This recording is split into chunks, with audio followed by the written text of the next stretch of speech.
Hey, this is Matt once again. Welcome back to another review of another Blu-ray, this time of Big Trouble in Little China, another Scream Factory Blu-ray, which they're definitely getting pretty much all the John Carpenter films. Really, the only ones I could think of they could do is Ghosts of Mars. But you know what? I hope they do one for Steve from L.A. That's the one I would like to see. Because John Carpenter, Caruso, they gotta do a commentary for that. Come on. You did one for every other movie you guys worked on. Well, except Elvis. But you gotta do one for Steve from L.A. You gotta do one. Gotta. One more time. But Big Trouble in Little China, one of my favorite Carpenter films, one of my favorite Caruso films. I love this film to death. This is going to sound stupid and sad, but anytime I watch this film, when it ends, I'm literally sad. I know that sounds stupid, but I'm literally sad because I'm sad that I don't get to see these characters anymore. Granted, I can because I rewatched the film, but I wanted so badly to see these characters come back again. Nowadays, it's way too late. But maybe if this film was a hit, maybe in like 89 or something, we could have seen a sequel. That would have been really cool. I read the comics sequel, at least the one I read was really shitty. I forget what it was called though. So, anyway, get into the Blu-ray. This cover is pretty decent, although I don't understand. So many of these covers, they don't have Dennis Dunn on there. Like, Dennis Dunn is an important character in the movie, but very rarely you'll find a poster that has him on it. This is some nice artwork, I'll say that, but even the theatrical poster, there's no Dennis Dunn, and it's like, come on, man. But yeah, still some nice artwork and the theatrical poster, which I actually I like the white around it, just that way it centers the picture. It just makes it look better. And this is a very packed Blu-ray. The fact you got 2-disc Blu-ray. Nice that they have pictures on here.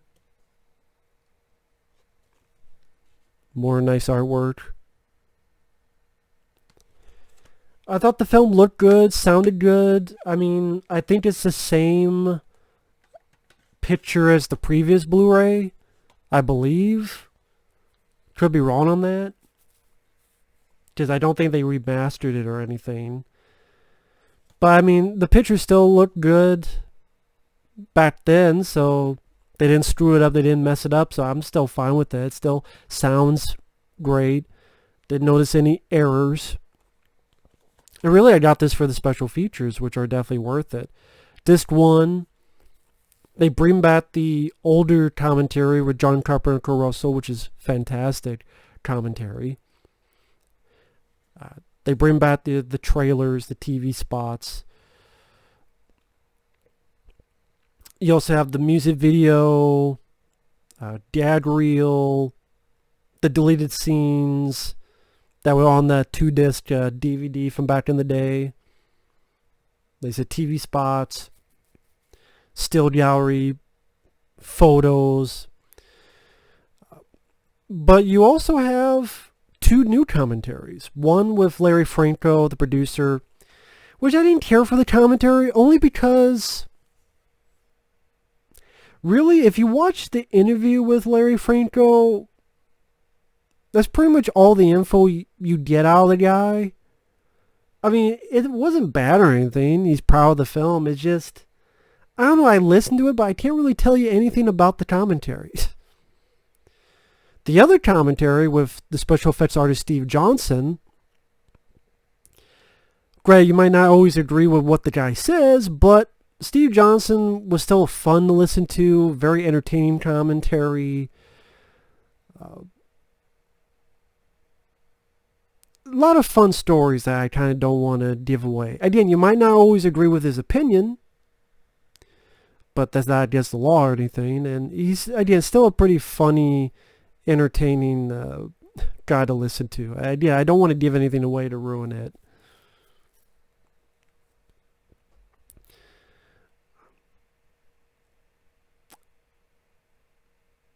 And you also have old interviews with John Carpenter, EPK,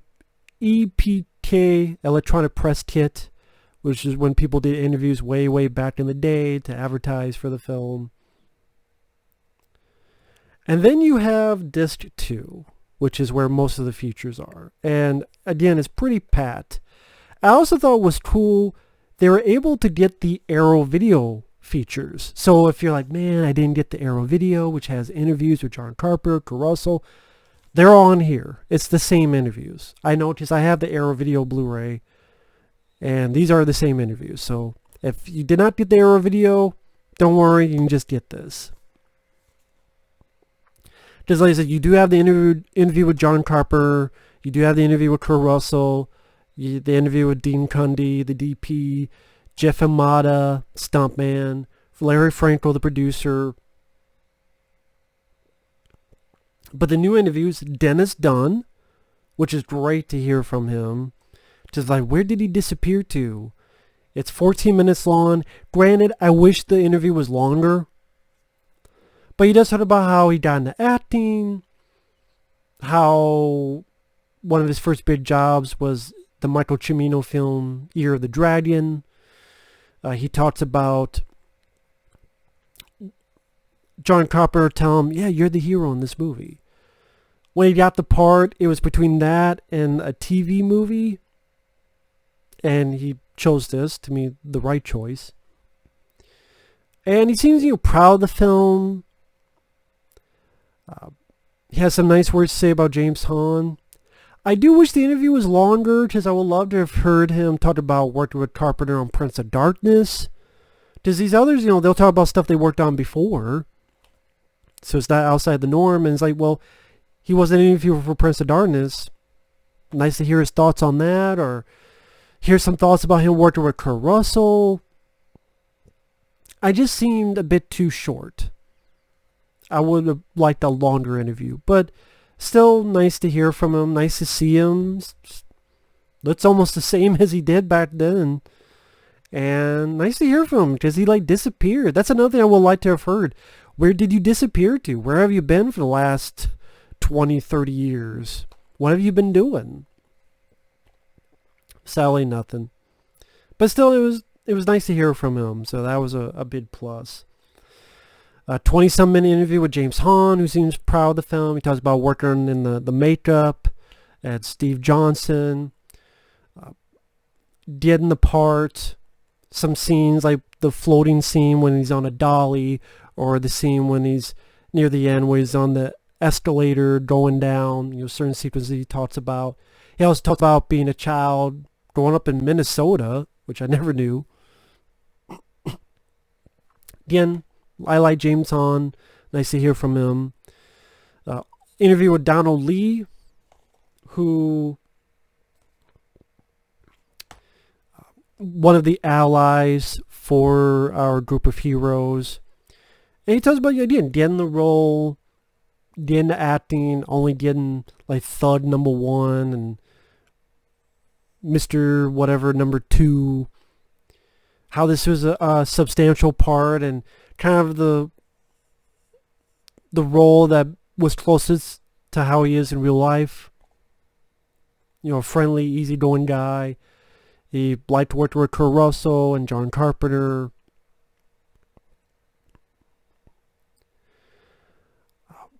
Carter Wan, who played Thunder of the Three Storms. 25-minute interview. He's trying to help with his English. He's not too fluent, but thankfully they do put subtitles. But he doesn't talk too bad. And he seems very nice guy, very genuinely nice guy. Seems proud of the film. He talks about his martial arts background, worked on films back in the day. Again, he liked to work with John Carpenter and Caruso. developing the character of Thunder, being one of the three storms. And like many others, it seemed proud of the movie. Same with Peter Kwan, who played Rain. About a 28-minute interview. Peter Kwan talks about how he was a dancer, getting the part. He talks about how, because of Year of the Dragon with Michael Cimino, people in the Asian community were upset with movies in Hollywood, and they were protesting that movie. Then they went to protest this movie afterward. And he has a lot of very nice words to say about John Carpenter, how he talked to these guys and, hey, what's going on? What do we need to do? Very accepting. And how he even bumped people up. For example, James Liu, that's why he is, I'm not sure if it says on the back here, but in the credits in the opening of the film, associate producer James Liu is like, give these guys a little bit more responsibility and prominent in the credits, and a lot of good stuff here. W.D. Richter, the director of Buckaroo Banzai, he's interviewed here because he wrote the script for this. He tells about how there was adapting the original script, which was a Western ghost story, put in modern times. Tells about the character Jack Burton, how the Western script, the character's name was Wiley Prescott, because it was a cowboy type of character. So Wiley Prescott. W.D. Richter changed it to Jack Burton. He tells about how he purposely wrote it where Jack was the bumbling motor mouth and the other guy was the hero of the picture.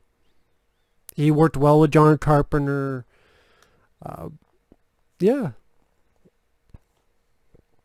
How it was a hard sell for, I guess, audiences back in the day. This is one of the more interesting interviews with writer Gary Goldman, the guy who helped write the original script, where it took place in the West, and it was a cowboy coming to town, and then there was I believe it was a worker who was Asian, and his girl, I believe, was named Lotus. I believe the original title for the script was Lotus, but then they changed it to this. And how the tone of their story was much more serious and not as comedic. But he doesn't bash the film. He likes the film. It's just much different between him and his buddy's original script. But it was just kind of interesting to hear the differences. Like, that kind of stuff really fascinates me. And it was nice to hear that kind of stuff. The original Western ghost story script was then more serious script that then became this. And he talks about his inspirations for writing the script, and again, I would say one of the best interviews on here. James Liu, who is the martial arts choreographer, who up to associate producer.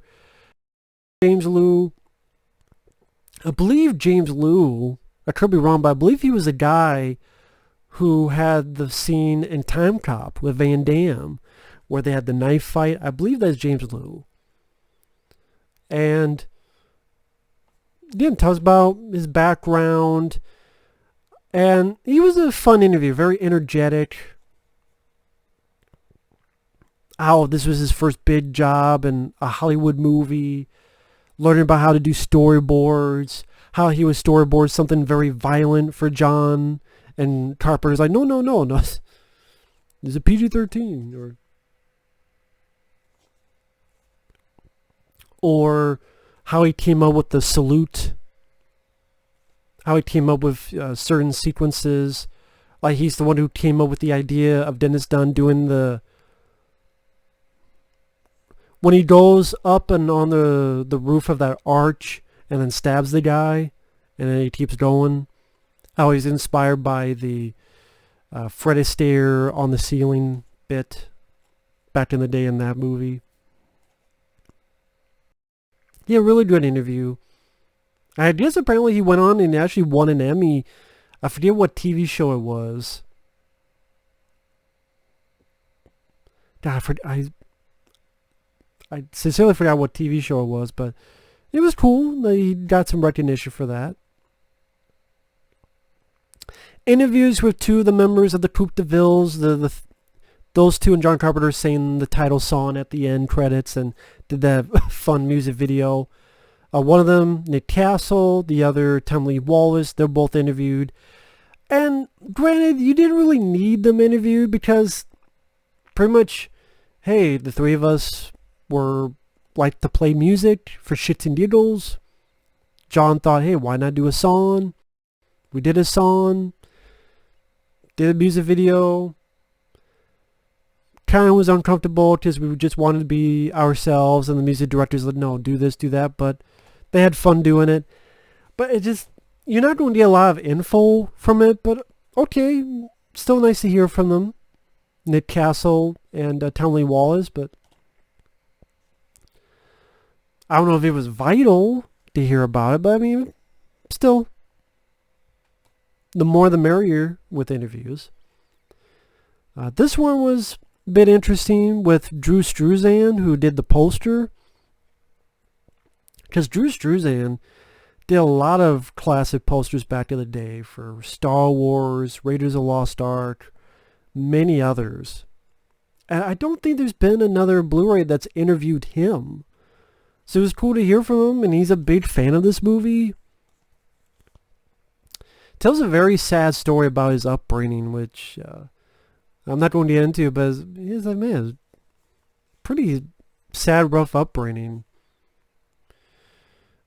And then kind of a fun story about how he was in this college and people said, yeah, he should, some of the professors said he should be at this point, and like the head guy said no, and because of that some of the professors actually quit their jobs. He explained it better than me, but he talks about being a fan of the film. He talks about how when he did this poster, they didn't give him the movie to like study.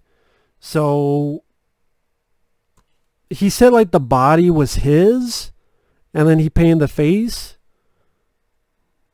which I guess is why Kurt Russell's Jack Burton kind of has almost a Rambo body, which I could never tell. I mean, I just figured I always liked this poster, so I just figured, oh, you got it from, Kurt Russell, but apparently not. I mean, the face he did, but not the body, apparently. And it was just cool to hear from him. A guy who many of us growing up marveled at his posters. So it was nice to hear from the guy. And like I said, you have the interviews from the Arrow video on John Carpenter, Kurt Russell and such about, and Larry Franco, the producer, and so forth. And sort of the running theme of Carpenter dealing with the studio, how there's a point where Carpenter and the producer Larry Franco were watching the film with the executives, and one of them left to use the bathroom or whatever, or take a phone call, came back, and then all the notes were stuff that he missed while he was gone. And that was sort of the last straw with Carpenter, just being infuriated with these fucks. And Kurt Russell mentions in his interview that he knows a guy that was in the room where the studios decided to bury the movie. I don't know why you would bury a movie that you put money into, but maybe it was ego. Maybe they didn't like John Carpenter fighting with them. They're like, we'll show you, but you're losing money too. Or maybe because, hey, we got aliens, so fuck it, we got our money. Bury and ruin this guy's career. I don't know. I mean, studios have done worse. Just remember back in the day when, not back in the day, but years ago when Sony had the hack and all their info was out there. And so you see and read some of the dealings they had. Shows that a lot of times studios don't know what the fuck they're talking about, and they can be pretty cutthroat and pretty stupid. But yeah, I mean, I don't really have any problems with this Blu-ray. I don't know what more you could have added other than, again, would have been nice to see a longer interview with Dennis Dunn. But they got a lot of people. James Hahn, the John Carver Caruso stuff, they're only from a few years ago, so they're still fairly new interviews. I mean, this is pat to the gills with features. It'll take you more than one night to watch them all. So if you're a fan of the movie, this is definitely worth a pickup. Especially if you never got the other... I mean, if you have the Arrow video, I would still say it's worth it for the new interviews, the new commentaries.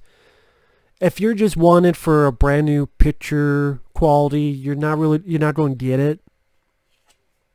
But as a guy that appreciates special features and learning about the making of a film, and I love the film. I'm fine with putting, I would say, the Ultimate Edition in my collection. So that's my thoughts on Big Trouble in Little China. Classic movie. Love it. Thanks for watching. Take care. And we will see you guys later. Bye-bye.